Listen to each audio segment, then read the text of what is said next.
Tes 1, 2, 3, bisa dengar suara saya? Bisa, Bisa, Pak. Pak. Bisa, Pak. Bisa, Pak. Bisa, Pak. Baik, kita mulai.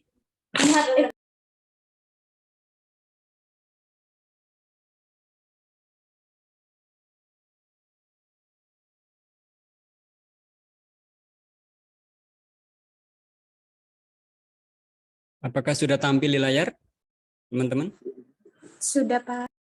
Baik. Sudah, Pak. Pak. Iya. Pak. Sudah, Pak. Oke, ini udah rekam ya. Baik, bismillahirrahmanirrahim. Assalamualaikum warahmatullahi wabarakatuh. Selamat siang. Siang, Pak. Siang, Pak. Oke. Ya, hari ini kita ketemu kembali ya setelah ujian tengah semester kemarin. Kita masuk pertemuan yang ke-8 setelah UTS. Nah, hari ini kita akan bahas terkait pengenalan aplikasi perangkat lunak di fasilitas kesehatan. Kita akan beralih ke fasilitas kesehatan, yaitu pusat kesehatan masyarakat. Apa itu pusat kesehatan masyarakat? Ada yang tahu? Ada yang tahu tidak? Pusat kesehatan masyarakat atau biasa kita dengar yaitu puskesmas ya. Nah, di puskesmas ini tentunya dalam penggunaan aplikasi ada banyak ya. Salah satunya yaitu sistem informasi manajemen puskesmas gitu. Nah, hari ini yang akan kita coba ulas. Nah, terkait dengan sistem informasi sendiri, jika di puskesmas itu ada regulasi yang mengatur, yaitu Permenkes nomor 31 tahun 2019, di mana di sana disebutkan bahwasanya, saya sebutkan yang ini dulu ya, bahwasanya setiap puskesmas wajib menyelenggarakan sistem informasi puskesmas, begitu. Jadi wajib.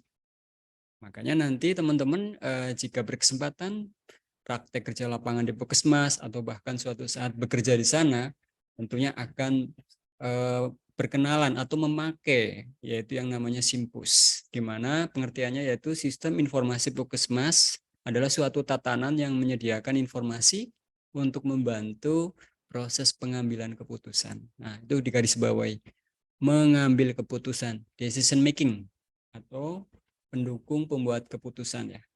Nah, dalam melaksanakan manajemen pelayanan ya, khususnya di puskesmas dalam mencapai sasaran kegiatannya. Itu yang perlu digarisbawahi. Membuat pengambilan keputusan. Jadi memang sistem informasi ini ya banyak hal fungsinya ya, tapi yang paling esensial yaitu membuat keputusan. Dalam pembuatan keputusan atau pengambilan keputusan, terutama dalam hal pelayanan ya. Ada regulasi lain, tapi kali ini saya sebutkan 2 aja ya. Yang kedua itu peraturan yang terbaru tahun 2022 ya, yang tentunya teman-teman tahu, yaitu tentang apa? Rekam medis elektronik. Jadi setiap fasilitas pelayanan kesehatan yang wajib menyelenggarakan rekam medis elektronik, salah satunya yaitu puskesmas. Nah, seperti apakah rekam medis elektronik nanti implementasinya di puskesmas? Tentunya beragam situasi ya. Ada yang bisa jadi sama kayak di rumah sakit kemarin, masih manual, tapi sedang transisi beralih ke digital. Ini pengertian secara umum, bahwasanya SIMPUS atau yang biasa disingkat Sistem Informasi Manajemen Puskesmas merupakan suatu aplikasi manajemen puskesmas yang dimana fungsi utamanya adalah memanajemen semua data pasien, mulai dari pendaftaran, registrasi, pemeriksaan, serta pengobatan pasien tersebut. Yang mana kemudian data-data yang sudah diinputkan ditampung ke dalam sebuah database yang nantinya akan dikategorikan sesuai dengan parameter untuk kebutuhan laporan seperti laporan kunjungan harian, cara pembayaran, jenis penyakit, serta laporan lainnya yang sebagaimana dibutuhkan di dalam manajemen puskesmas. Ini jika diartikan secara umum ya, ini diambil dari sumber Kemenkes. Terus tujuannya tentunya bukan tanpa tujuan ya, tentunya ada tujuannya, setidaknya ada 3, yaitu yang pertama memberikan pelayanan kepada masyarakat melalui sistem informasi yang terintegrasi. Pertanyaannya apa itu terintegrasi? Ada yang tahu enggak?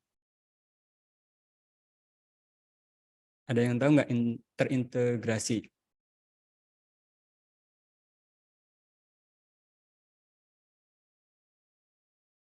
Ada yang bisa jawab? Adanya keterkaitan, Pak. Adanya keterkaitan, betul. Apalagi nggak salah. Saling terhubung, bisa juga. Saling terkait itu artinya nanti kan di dalam internal Puskesmas sendiri itu kan banyak bagian. Nah, antar bagian itu saling terhubung. Antara bagian kasir dengan pendaftaran terhubung. Antara bagian radiologi dengan pendaftaran saling terhubung. Begitu juga dengan ruangan lainnya, begitu ya. Jadi di semua unit pelayanan Puskesmas sehingga dapat meningkatkan kecepatan proses pada pelayanan. Terus mempermudah akses data ketika kita akan mengakses data yang sudah begitu banyak. Itu. Terus dan tentunya kan tidak lepas dari kegiatan pelaporan ya. Nah, ini sebagai salah satu tujuannya. Dan yang paling penting selanjutnya yaitu akurasi, ketepatan data sehingga menjadi lebih baik. Yang kedua ada tujuan lainnya yaitu meningkatkan kualitas manajemen Puskesmas secara lebih berhasil guna dan berdaya guna. Apa nih makna dari berhasil guna dan berdaya guna? Artinya apa yang dikerjakan itu tentunya tidak gagal ya atau berhasil, terus juga memiliki manfaat atau berdaya guna. Melalui pemanfaatan secara optimal data sistem pencatatan dan pelaporan terpadu Puskesmas. Di Puskesmas ada namanya SP2TP. Panjang banget ya singkatannya. Sistem pencatatan dan pelaporan terpadu Puskesmas, SP2TP. Maupun informasi lainnya yang menunjang kegiatan pelayanan. Ingat kemarin kalau di rumah sakit ada namanya Sistem Informasi Rumah Sakit, SIRS. Kalau di Puskesmas ada namanya SP2TP. Nah ini kurang lebih sih peruntukannya untuk pelaporan. Terus yang ketiga yaitu tujuannya sebagai pedoman penyusunan perencanaan tingkat Puskesmas. PTP, perencanaan tingkat Puskesmas. Tadi kan disebutkan di awal bahwasanya untuk mendukung pembuatan kebijakan. Nah, kebijakan itu salah satunya ya terkait dengan perencanaan ya kan. Perencanaan tentang apa yang akan diberikan dalam pelayanan, terus apa yang akan ditingkatkan dalam pelayanan, dianggarkan dan sebagainya. Dan pelaksanaan kegiatan pokok Puskesmas melalui mini lokakarya. Ada yang sudah pernah PKL di Puskesmas? Belum, Pak. Nah, kalau nanti akan ada, di sana ada kegiatan rutin. Walaupun saya belum pernah kerja di Puskesmas, tapi saya sering dengar teman-teman yang kerja di Puskesmas ada namanya Lokmin, Lokakarya mini. Kayak semacam apa ya? Ya, seminar kecil-kecilan tapi di wilayah kerjanya gitulah. Temu dengan masyarakat, bertemu dengan pemegang kebijakan, misalkan pemerintah daerah, pemerintah desa, pemerintah kabupaten dan sebagainya. Tapi di wilayah kerja Puskesmas tersebut. Disebut juga mini lokakarya atau minlok. Ada juga yang nyebut lokmin. Asik tuh nanti turun ke desa mana gitu, ya kan? Jadi kalau kerja di Puskesmas itu asiknya kalian bisa ngebolang. Kalau yang suka ngevlog atau bikin dokumentasi begitu kegiatan di lapangan, ya tentunya itu bisa jadi wadah tambahan gitu ya. Karena kita berinteraksi langsung dengan masyarakat, dengan banyak orang begitu. Beda dengan di rumah sakit kan cuma di situ ke situ terus begitu. Tapi tentunya masing-masing punya kekurangan dan kelebihan gitu. Terutama dalam hal wawasan kerja sih. Kalau saya sendiri belum pernah punya pengalaman kerja di Puskesmas. Jadi cuma bisa dengar cerita atau lihat teman-teman yang sudah kerja di Puskesmas gitu. Terus tujuan lain dari Simpus adalah sebagai dasar pemantauan dan evaluasi. Ya, monitoring dan evaluasi ya dari pelayanan yang sudah kita berikan gitu. Gimana ya di Puskesmas. Itu 4 tujuannya. Terus selanjutnya manfaat. Nah, secara garis besar manfaat sistem informasi di Puskesmas yaitu dapat meningkatkan pelayanan kesehatan kepada masyarakat melalui penerapan sistem informasi kesehatan Puskesmas yang terintegrasi dari semua unit pelayanan. Terintegrasi, tadi sudah disinggung di awal ya. Demikian pula dapat menyajikan informasi secara cepat, tepat, dan dapat dipercaya. Itu dia manfaat dari sistem informasi Puskesmas. Kita preka medis adalah orang profesional yang bakalan banyak berinteraksi dengan sistem informasi. Karena kita punya kompetensi di sana. Kita banyak berinteraksi dengan data yang kemudian diolah menjadi informasi. Maka kita para preka medis, para profesional preka medis, lingkungan kerjanya ya tidak lepas dari sistem informasi ini. Pun dimanapun kalian bekerja, di rumah sakit, di klinik, di Puskesmas gitu. Kita lanjut ngomongin di Puskesmas. Prototipe atau pengembangan sistem informasi kesehatan di Puskesmas itu setidaknya ada beberapa subsistem ya. Ada 7 di sini. Kalau kita baca dari atas, sistem kependudukan. Jadi terkait dengan data pasien yang nantinya terintegrasi atau terhubung dengan data kependudukan dan catatan sipil atau Dukcapil. Tentunya kalau di Indonesia untuk identitas warganya menggunakan apa, teman-teman? Identitas kependudukannya. Apakah menggunakan nomor reka medis? Apakah menggunakan nomor SIM? Apakah menggunakan nomor kendaraan? Atau Rohmi? Apa? NIK. Apa itu NIK? Nomor induk kewarganegaraan. Kewarganegaraan atau apa? Kependudukan ya? Iya. Iya Pak, kependudukan Pak. Iya. Artinya kita setiap warga Indonesia memiliki nomor induk kependudukan yang beda-beda gitu. Mungkin tidak ada yang nicknya sama teman-teman. Enggak Pak, beda semua Pak. Yakin? Anda bisa menjamin 100% beda semua? Ya Pak, karena kan setiap orang beda-beda Pak. Kayak nomor HP Pak. Ya. Artinya Rido punya optimis dan punya idealisme ya. Punya keyakinan bahwasanya data NIK harusnya beda. Ya, setuju, memang harus begitu. Tapi kira-kira ada enggak kasus yang nomor NIK-nya sama? Ada Pak, ada. Ada Pak. Biasanya human error Pak.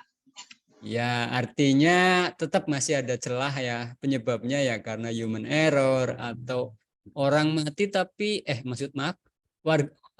orangnya sudah mati tapi NIK-nya malah dipakai oleh orang lain. Mungkin enggak kayak gitu. Ya bisa-bisa aja, tapi jarang, tapi ada masih potensi kayak gitu. Nah, itu artinya kaitannya dengan data teman-teman. Termasuk di rumah sakit. Nanti ada nomor rekam medis double, rekam medis dipakai padahal pasiennya sudah meninggal, tapi kok ini dipakai oleh pasien lain. Nah, itu mekanismenya bagaimana?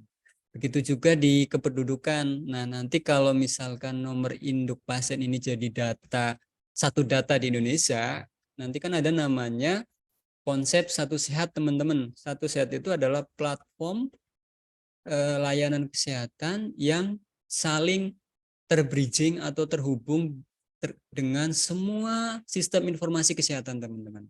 Jadi ketika kita menggunakan NIK berobat di RSUD tempat saya kerja, RSUD Melawi, rekam medisnya akan tersimpan di tempat saya. Terus ketika SIM RS di Rumah Sakit Melawi terhubung dengan Satu Sehat, lalu kalian berobat di Puskesmas di Sintang misalkan, maka rekam medis pasien tersebut akan terhubung melalui aplikasi Satu Sehat yang kemudian bisa terbaca di Puskesmas di Sintang begitu.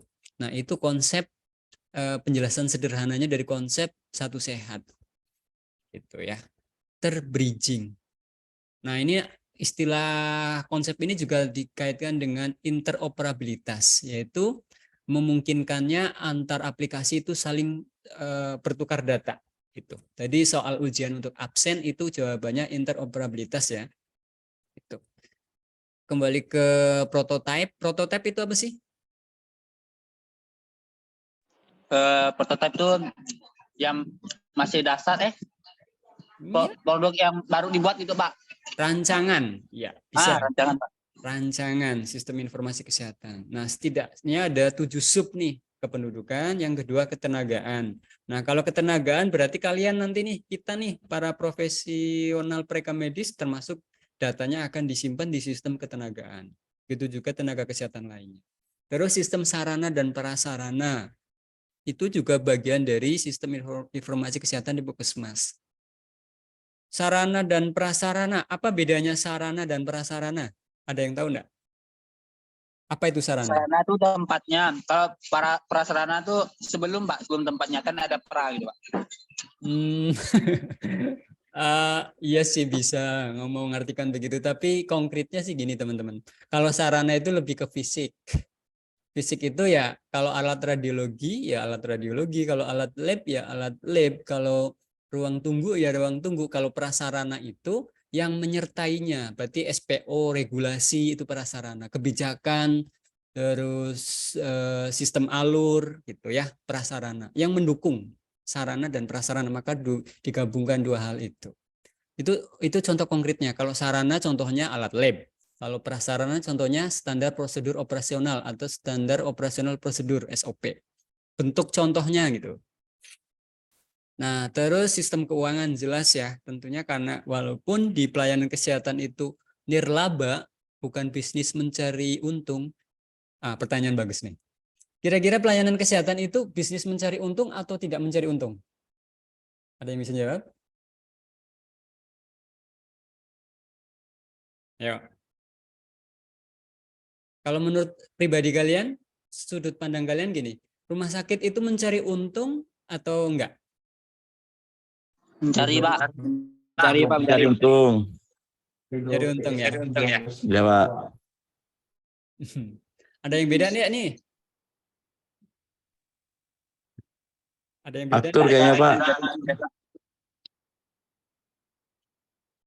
Sebetulnya sih gini, kalau di pemerintahan khususnya termasuk lembaga nirlaba, dia tidak untuk mencari untung, tapi setiap proses bisnis keuangannya itu bisa dipertanggungjawabkan. Karena kan kalau yang kalau fasilitas pelayanan kesehatan kan sebetulnya milik pemerintah.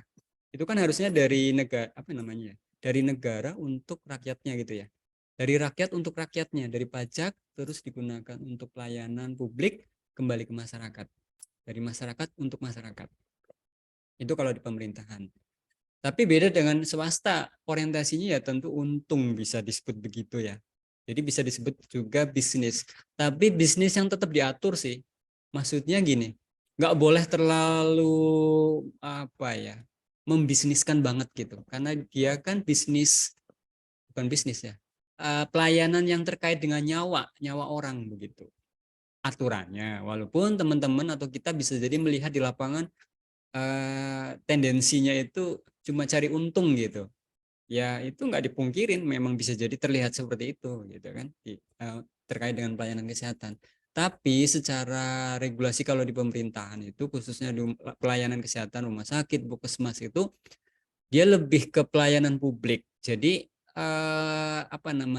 bukan cari untung sebanyak-banyaknya, bukan, tapi pelayanan maksimal yang kemudian bisa dipertanggungjawabkan. Misalkan puskesmas Anda melayani 10 pasien, maka 10 pasien itu bisa dipertanggungjawabkan. Benar enggak melakukan pelayanan 10 pasien? Hari apa, jam berapa, oleh siapa, diberikan layanan obat apa saja, tindakan apa saja, itu tercatat. Nah, itu harus dibuktikan dengan laporan keuangan yang tertib tentunya begitu. Nah, nanti di sana walaupun ada namanya jasa medis, jasa pelayanan artinya nanti untuk orang yang memberikan pelayanan, pegawainya. Kalau medis itu berarti untuk belanja modal kembali. Kalau misalkan nih, beli obat harganya, kalau di rumah sakit negeri itu biasanya harganya lebih murah. Harganya 10.000. harganya 8.000, dijual 10.000, untungnya 2.000 saja misalkan. Tapi kalau di swasta bisa jadi lebih fleksibel, dia lebih mahal dari itu gitu. Karena orientasi bisnisnya lebih kentara gitu ya dibanding negeri gitu. Jadi kalau teman-teman bilang mencari untung, ya ada benernya juga sih. Tapi sebetulnya diatur etikanya gitu. Tidak boleh terlalu ngambil untung sebanyak-banyaknya. Terutama di fasilitas negeri gitu ya. Nah, kembali ke sistem keuangan. Nah, ini sebagai pertanggungjawabannya. Terus yang kelima, subsistem pelayanan kesehatan. Ya, tentunya Anda tahu ya, pelayanan di fasilitas kesehatan kan banyak banget. Kalau di Puskesmas kira-kira ada dokter kandungan enggak? Pelayanan dokter kandungan. Ada spesialis paru enggak di Puskesmas? Tidak, Pak. Kenapa? Kenapa, Arthur? Karena puskesmas itu paling yang ringan-ringan ya, Pak. Oke, itu bahasa gampangnya yang paling ringan-ringan. Ya, lebih tepatnya dia adalah fasilitas pelayanan tingkat pertama. Kalau tingkat lanjutan itu di rumah sakit. Ya, Nah, Paskes bahasa 1. ya, Paskes 1 betul. Paskes tingkat 1. Gitu. Jadi yang primer-primer biasanya. Bukan biasanya, memang begitu. Gitu. Terus kalau pelayanan paham ya. Terus untuk pelaporan, jelas untuk pelaporan. Nah, ini orang rekam medis banget nanti. Banyak pelaporan terkait pelayanan kesehatan. Apalagi di Puskesmas juga banyak. Terus sistem penunjang. Apa bedanya dengan yang nomor 5? Nomor 5 dan nomor 7 apa bedanya?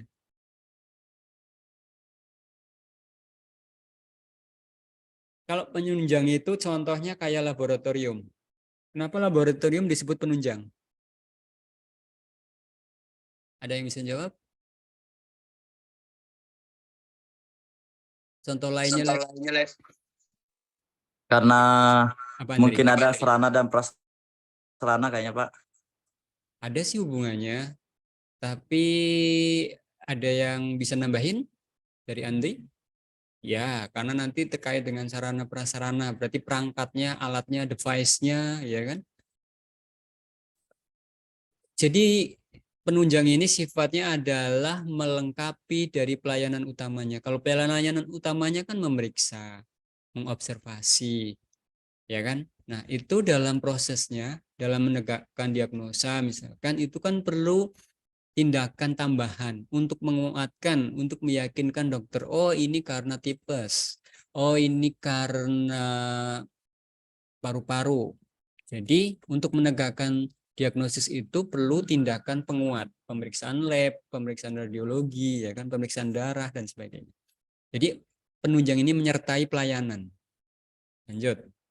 Langkah pengembangan, pendataan awal berbagai masalah baik dari segi perangkat keras ataupun penggunanya, calon petugas data penggunanya maksudnya. Terus yang selanjutnya pembentukan tim informasi baik tingkat Puskesmas ataupun tingkat dinas kesehatan. Oh ya, kalau Puskesmas itu di bawah apa? Di bawah kantor apa? Bagian dari mana Puskesmas itu? Dinas kesehatan ya. Karena memang ini milik pemerintah. Ada nggak yang Puskesmas swasta? Kalau rumah sakit swasta kan ada. Ada nggak yang Puskesmas swasta? Nggak ada kayaknya, Pak. Ya, Ya, harus yakin memang nggak ada. memang enggak ada. Kalau Ada. Puskesmas ya punyanya pemerintah gitu. Baik pusat, provinsi, kabupaten gitu. Kalau yang swasta namanya klinik nanti. Terus yang ketiga inventarisasi data-data dasar baik untuk tingkat Puskesmas maupun tingkat dinas kesehatan. Jadi Puskesmas ini erat hubungannya dengan dinas kesehatan ya. Rumah sakit juga, cuman tidak seperti Puskesmas lah. Kalau Puskesmas itu banyak banget kegiatan yang kalau nanti kalian kerja di lapangan itu hubungannya dengan apa ya? Kalau ibaratnya kita sama-sama anak dari orang tua. Cuman yang paling di apa ya? paling tiap hari dikawal itu ya Puskesmas. Kalau rumah sakit itu udah kayak yang agak dewasa gitu lah. Kalau logika saya menilai segitu. Ini pendapat pribadi saya ya. Kayak Puskesmas itu hampir banyak kegiatan yang kolaborasi dengan dinas kesehatan gitu. Kalau rumah sakit iya juga sih, tapi nggak sebanyak di Puskesmas gitu. Kalau menurut saya ya. Kalau lihat teman-teman saya yang kerja begitu. Itu langkah pengembangannya ya. Berarti yang pertama SDM, yang kedua tentang tim, terus yang ketiga tentang data, diinventarisir atau inventarisasi. Kelebihan dan kekurangan. Kelebihan ini kalau dari sudut pandang Simpus yang dikembangkan oleh Kemenkes ya. Pertama mudah untuk mencari data. Iyalah, tentunya ada kelebihannya. Yang kedua data bisa di print out sesuai dengan tingkat kebutuhan. Saat ini kira-kira pencetakan masih perlu enggak? Saat kita ngobrol ini.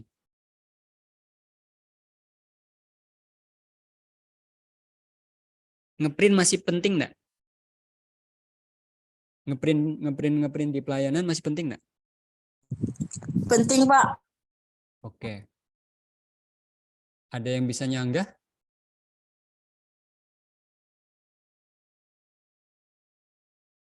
Oke, memang penting, tapi bisa jadi tidak sebanyak yang sebelum-sebelumnya, karena sekarang kan banyak terbantu dengan sistem informasi ya, komputerisasi gitu. Apalagi kita sedang siap-siap nih, 31 Desember 2022 wajib beralih ke rekomendasi elektronik. Tentunya nanti melakukan pengeprintan dokumen udah mulai berkurang, intinya gitu. Walaupun tetap bisa di-print. Terus mudah dipelajari. Yakin nih, kira-kira sistem informasi mudah dipelajari enggak nih? Kalian akan cepat paham enggak? Kecil, Pak. Orang saya aja bisa terus, Pak, ngerjain tugas Bapak. Gitu kan. Kemarin semua sudah saya kerjakan dan benar semua. Benar semua enggak kemarin? Tahu, Pak. Ya relatif ya. Artinya kalau bilang mudah dipelajari ya memang harus bisa dipelajari. Intinya tinggal effort atau usaha kita dalam memahami sesuatu. Ya. Kekurangannya program aplikasi Simpus yang dikembangkan oleh Kemenkes ya konteksnya ini rawan terhadap virus. Apa itu virus? Apakah ini virus biologi atau virus apa nih? Virus apa nih? Virus apa? Kalian pernah kena virus? Halo? Virus komputer atau virus biologi nih? Virus Konteksnya. komputer, Pak. Ya, virus komputer, program jahat yang bisa merusak sistem, mengganggu sistem ya. Terus komputer atau personal komputer PC digunakan seminimal mungkin untuk program lain. Bisa kolaborasi ya, bisa dipakai untuk beragam maksudnya gitu. Single user ya, karena nanti satu orang satu akun. Terus jika mati lampu, oh ini kekurangannya ya, kekurangannya. Mati lampu, jika mati lampu ya, aplikasi bisa crash. Apa itu crash? Kalian akan lebih paham kata crash atau error? Error. Error, ya maknanya kurang lebih. Crash ya tidak berfungsi, tidak berjalan dengan normal, tidak bisa berjalan dengan semestinya. Oke, kita masuk istilah baru nih teman-teman. Ada yang tahu kira-kira maknanya apa? Yang warna hijau ini apa? Yang warna merah ini apa? Ada dua gambar komputer. Ada yang bisa jawab? Di bawahnya ada kata kunci, ada kata-kata kunci bahasa Inggris open source or proprietary software. Ya, VS. Open source vs proprietary software. Mana yang paling bagus dalam proses bisnis? Ada yang bisa jawab ini? Kira-kira maknanya apa? Yang warna hijau sama yang merah. Oke, kita kembali ke materi sebelum UTS. Kita kan kemarin belajar 2 SIM RS ya, yaitu SIM RS Hanza sama SIM RS GOS. Keduanya itu adalah program yang masuk ke warna hijau ini atau yang merah? dua aplikasi rumah sakit SIM-RS yang sudah kita pelajari kemarin masuk, ayo jawab aja, salah nggak apa-apa. Masuk yang warna hijau atau yang warna merah? Yang hijau, Pak. Nah, kenapa Andri? Karena mudah diganti ataupun di edit gitu kalinya sih, Pak. Oke, kalimat maksudnya nggak terlalu salah. Ada yang bisa nambahin? Ya, itu bisa, Andri. Di sini ada simbol kunci, Indri. Kunci yang terapa nih? Tidak dikunci ya? Iya, Pak. Yang private kali. Iya, ada kaitannya dengan private juga. Kalau ini kan gembok yang dikunci. Mudah Makna diakses dengan pekerja lain gitu Pak. kalau diakses dengan lain itu namanya autentikasi dan otorisasi, bukan itu. Bukan maknanya bukan itu. Ini kan judulnya pengembangan. Lihat judulnya, pengembangan sistem informasi puskesmas itu sama kayak SIM-RS juga ada dua blok, yaitu yang hijau dan yang merah. Tadi Andri, kalau Rohmi nambahin tentang tidak diakses, bukan itu Rohmi. Ada yang lebih tepat. Apa? Ini kalimat judulnya apa? Judulnya apa? Terus di sini ada Pengembangan Simpus. ya, pengembangan Simpus yang bagaimana? Kalau gambar hijau ini. Dia kan open source tuh Pak. Berarti dari pemerintahnya tuh bisa dapat secara gratis gitu. Nah, tinggal dari rumah sakitnya itu mau ditambahin gimana gitu Pak. Oke, mantap. Tapi saya tegaskan lagi ya.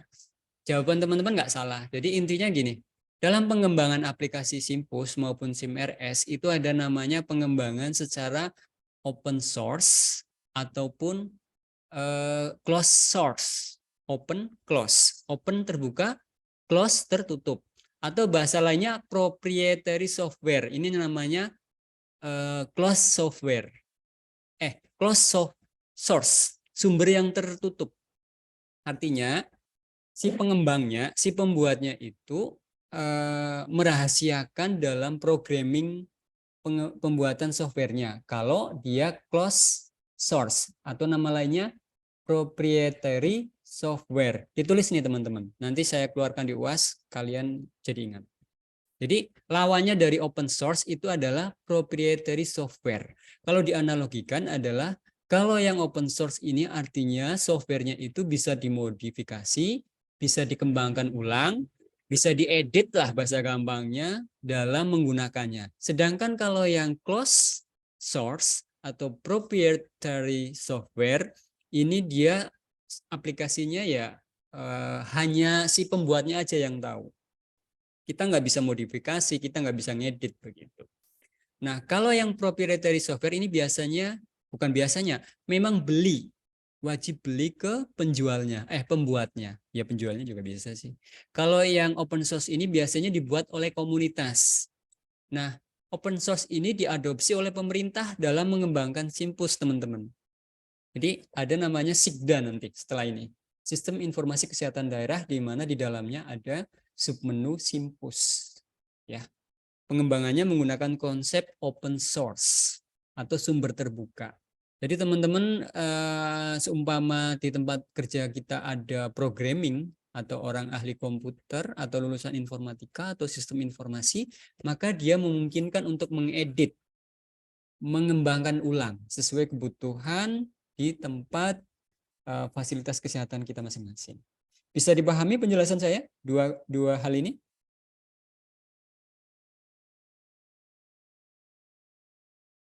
Jadi kalau yang proprietary software berarti dia sumber pengembangannya tertutup ya. Hanya si pengembangnya saja. Contohnya apa? Kalau teman-teman menggunakan aplikasi Windows itu gratis atau beli?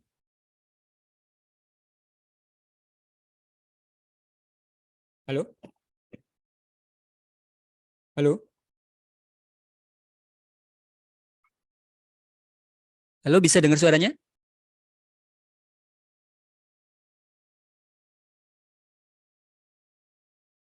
Halo? Hilang nggak suara saya?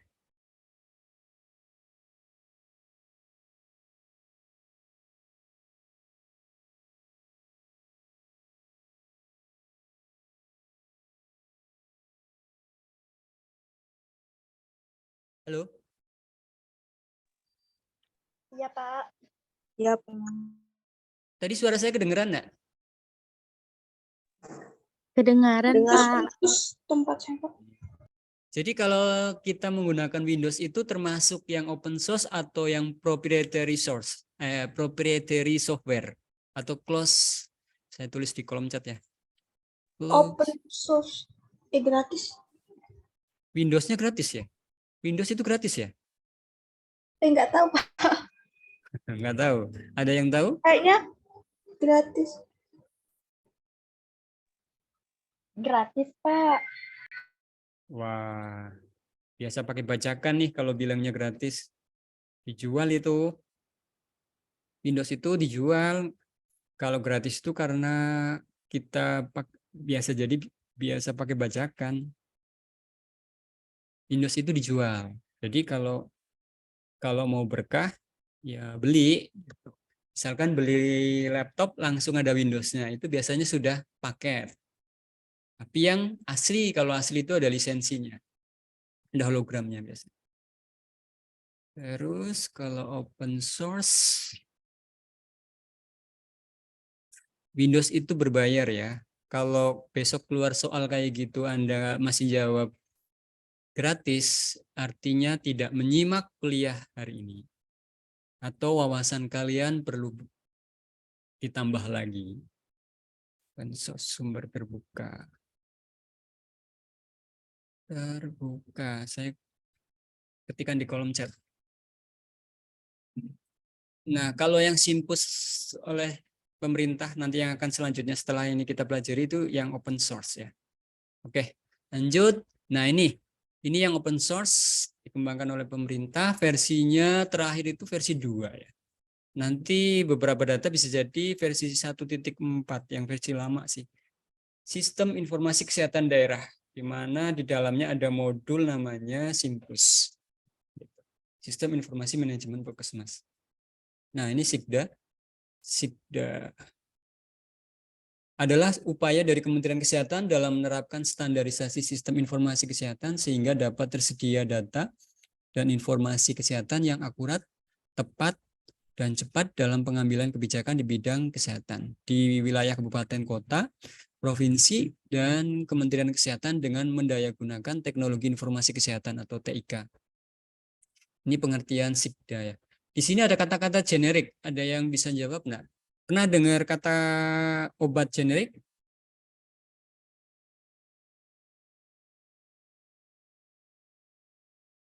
Halo? Ada yang pernah dengar kata obat generik? Coba nyalakan kameranya. Nggak pernah dengar.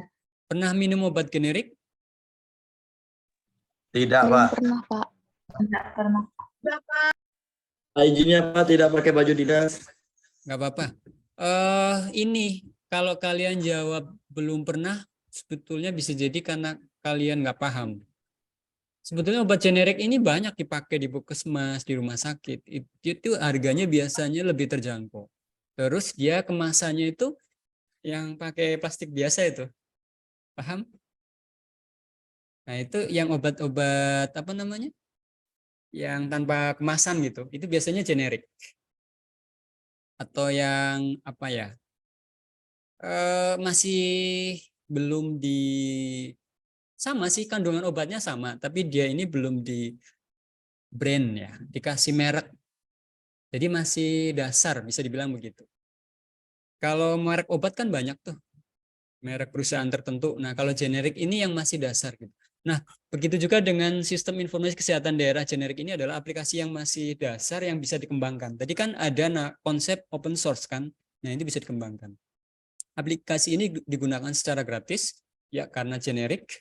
Terus aplikasi ini dirancang agar dapat terintegrasi dengan aplikasi yang lain seperti Piker. Piker ini terkait dengan BPJS. Kemarin keluar di UTS ya, banyak yang belum benar. banyak yang terjebak maksudnya. Terus Sigda generik dapat digunakan baik secara offline maupun online. Sebetulnya saya ada aplikasinya, nanti pas tatap muka saya kenalkan. Tapi saya sedang menyiapkan yang secara online. Mungkin nanti atau beberapa hari ke depan saya sharekan di grup, terus teman-teman bisa menggunakan HP atau komputer secara online. Nah, ini diagram dari Sigda ya. Ini apa nih? Lambang ini apa namanya? DB Sigda generik. Ada yang bisa jawab enggak? Yang saya mouse-nya kelihatan enggak? Mouse-nya. Database Sistem Kesehatan Daerah Generik. Terus Health Information Exchange, HIE, atau pertukaran data ya, interoperabilitas dengan Kementerian Kesehatan. Nah, ini pertukaran data dengan database Kementerian Kesehatan. Terus pertukaran data dengan Dukcapil. Terus pertukaran data dengan Piker, pertukaran data dengan rumah sakit, pertukaran data dengan ini apa namanya? Komunikasi data. Ini nanti semuanya sebetulnya sekarang ya, bukan nanti lagi, memang sekarang ada namanya konsep satu sehat. Ini semuanya saling terhubung gitu. Terus di sini masing-masing puskesmas jika dia menggunakan Sigda generik online atau cloud juga terhubung dengan Sigda generik. Terus kalau dia Sigdanya adalah yang offline, dia akan terhubung ke database Dinkes. Nah, ya. Ini jadi puskesmas terhubung ke data Dinkes, akan terhubung ke Health Information Exchange, HIE. Ini diagram dari data flow atau alur data yang ada di Sistem Informasi Kesehatan Daerah, Sigda. Terus ini topologi. Apa itu topologi? Ada yang tahu? Struktur jaringan ya. Saling terhubungnya suatu sistem informasi. Dalam hal ini adalah sistem informasi kesehatan. Di sini digambarkan topologi kabupaten, jadi puskesmas, terus kabupaten tingkat 2, kabupaten kota tingkat 1, terus ada kabupaten tingkat 3. Kalau tingkat 1 itu apa? Provinsi atau kabupaten?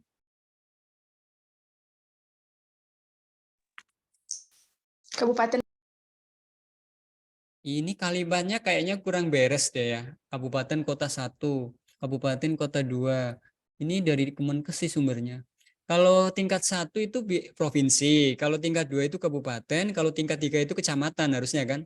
Bukan semuanya kabupaten nih. Ya enggak? Harusnya provinsi, kabupaten, terakhir yang kota ini kecamatan. Terus yang tengah bawahnya ini adalah Kementerian Kesehatan, yang ketiga adalah ini BPJS, karena nanti kaitannya dengan JKN, Jaminan Kesehatan Nasional.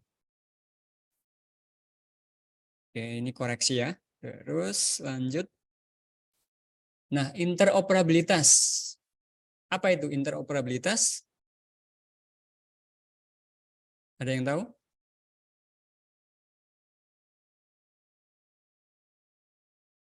Konsep di mana memungkinkan antar aplikasi saling terhubung dan bisa melakukan pertukaran data. Maknanya kurang lebih begitu. Tujuannya apa? Interoperabilitas Sigda generik dan Piker. Piker itu untuk pelayanan BPJS-nya, Sigda itu untuk di puskesmas. Keuntungannya mempercepat waktu dan input, tidak perlu menambah resource baru. Nah, di sini diagramnya ada puskesmas melakukan entry data ke Sigda generik, di mana di dalamnya ada modul Simpus. Lalu alur selanjutnya akan masuk ke database kesehatan. Database kesehatan ini akan terhubung dengan cloud computingnya punya Kemenkes ya. Web API service kalau bahasa informatikanya, di mana di sana ada data profil pasien, input klaim BPJS masuk ke sini, terus terhubung juga dengan interoperabilitas dengan BPJS atau Piker.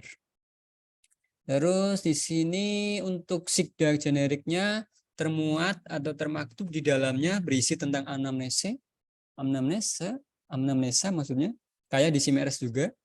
Terus pemeriksaan fisik, tanda-tanda vital dan sebagainya, kesadaran, kondisi kesadarannya, terus tinggi badan, berat badan, terus tekanan darah, ada 2, sistol dan diastol, terus angka respiratory rate-nya atau SPO-nya, saturasi yang ada pada darah ya, kandungan oksigen yang ada di pada darah, terus detak jantung atau heart rate, terus diagnosa, terus tindakan. Ini akan saling terhubung atau interoperabilitas dengan PICARE. Data yang dihubungkan yaitu nomor kartu BPJS, nama, status peserta, terus tanggal lahir dan jenis kelamin. Berarti ini data demografi. Ini tampilan screenshot dari aplikasi Simpus yang ada, yang bagian dari Sigda. Versi yang 1.4 ya. Nah, ini pendaftaran pasien baru. Nanti kalian nyoba ya. Nanti saya bagikan online. Jadi kalian akses ke Simpus tempat server saya, nanti kalian coba daftar. Kalau yang berhasil sebagai tugas.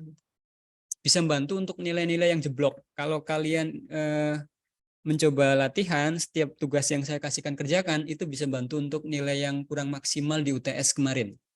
Jadi pastikan mencoba. Pastikan mencoba. Termasuk nanti pas tatap muka, pasti saya ajak kalian mencoba. Kalau saya, karena saya praktisi, jadi akan lebih banyak mengajak kalian untuk praktek. Mencoba. Salah enggak apa-apa. Kalau dicoba lagi lama-lama paham. Nah, interoperabilitas tampilannya gini untuk pasien baru, pendaftarannya. Aplikasi Sigda Generik 1.4.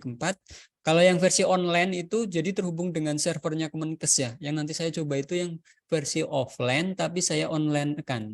Supaya teman-teman bisa mencoba. Isinya kurang lebih sama. Kalau di Puskesmas Sintang itu banyak. Kakak kelas kalian sudah banyak yang menggunakan aplikasi ini.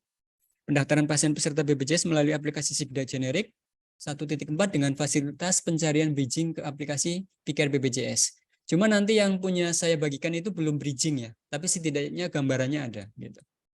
Kalau yang bridging itu yang memang real dipakai di Puskesmas. Nah, ini tampilan bagian dalamnya, pendaftarannya, terus daftar pasiennya, aplikasi Sigda Generik 1.4. Ya. Jadi ini PICARE yang sebelah kanan, yang sebelah kiri Sigdanya atau Simpusnya. Saling terhubung, interoperabilitas. Ini jika suatu saat teman-teman kerja di Puskesmas, karena ini sifatnya gratis, tapi harus melakukan permohonan untuk menggunakan aplikasi izin ya ke Kementerian Kesehatan. Ini urut-urutannya. Saling terhubung ya, Kementerian Kesehatan.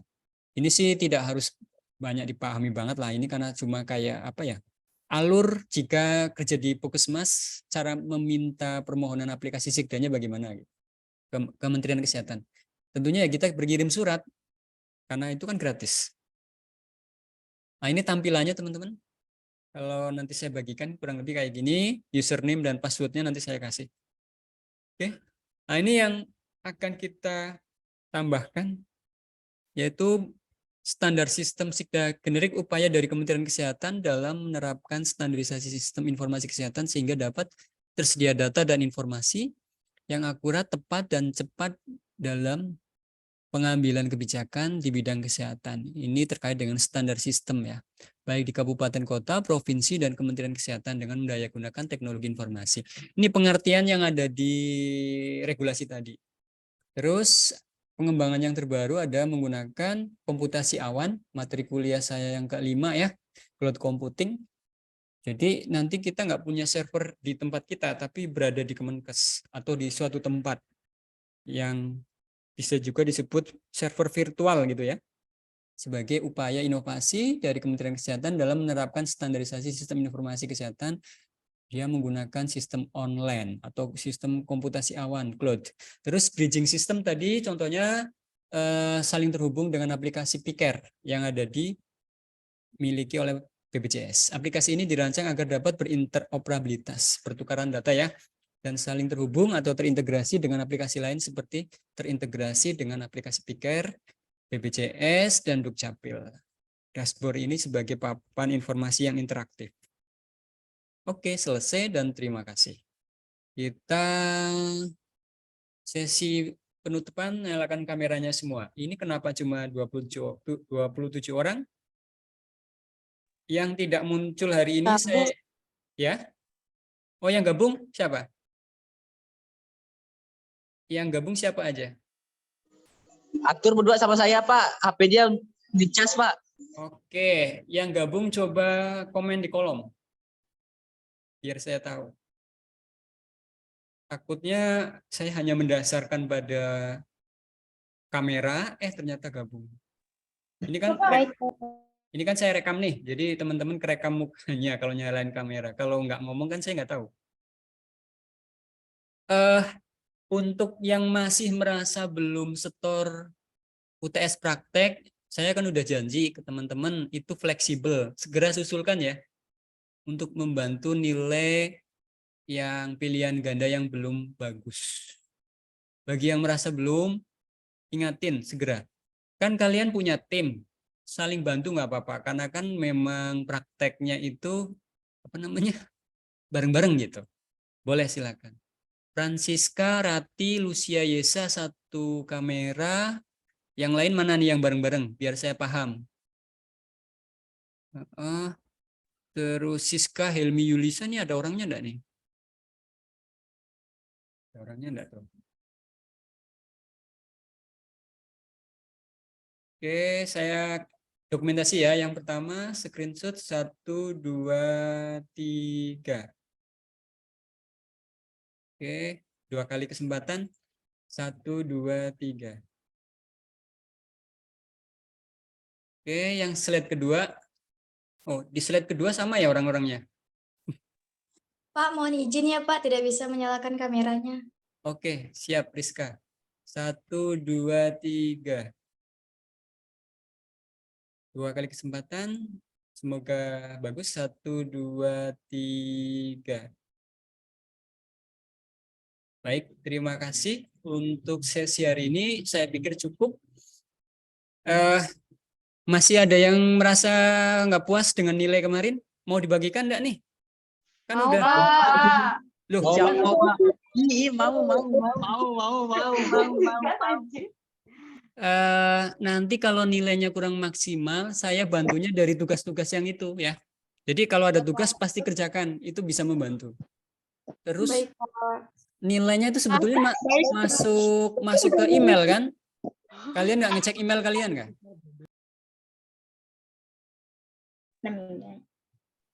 Waktu dikumpulin tuh ada tulisan lihat skor tuh langsung ada, Pak. Iya, sebetulnya ada lihat skor. Kalau teman-teman sempat melihat, itu ada skornya gitu. Ada, Pak. Ada, Rendah Pak. banget. Ada yang dapat 80 enggak? Nggak ada. Nggak ada, Pak. Nggak tahu, Pak. Kalian kayaknya ini deh, padahal saya udah ngasih pesan. Soal saya itu mikir, walaupun open book, kalau kalian nggak baca pasti kelewat. Tuh. Padahal itu semua ada di materi loh. Ya, contohnya hari ini, interoperabilitas, apalagi nih yang bakalan keluar di UAS nanti. Interoperabilitas, apalagi? Tadi? Bridging. Terus open source. Terus closed source. Terus apa lagi? Proprietary software. Kalau nanti keluar di UAS, kalian bisa ya. Contoh dari aplikasi yang proprietary software atau aplikasi tertutup, itu contohnya apa tadi? Yang kalian pakai apa? Windows, Pak. Windows itu berbayar. Kalau tadi teman-teman bilangnya gratis, itu karena kita pakai bajakan aja. Termasuk saya masih ada yang pakai bajakan sih. Oke, ada yang bertanyakan sebelum saya tutup? Materi saya bagikan. Aman, insya Allah paham. Nilainya Pak berapa Pak? Belum saya gabungkan. Soalnya ada yang belum kirim tuh untuk UTS. Tolong diingetin teman-temannya.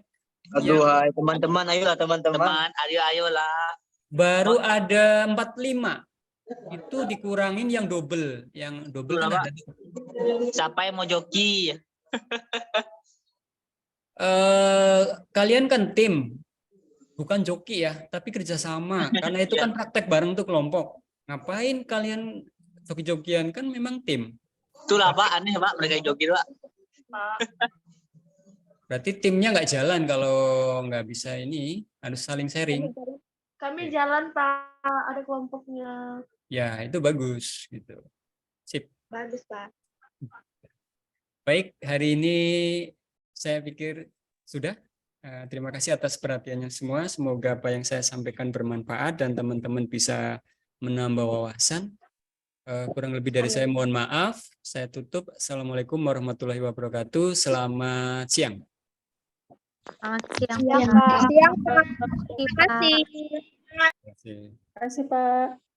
Izin live ya. Siang Pak. Makasih. Terima kasih, Pak.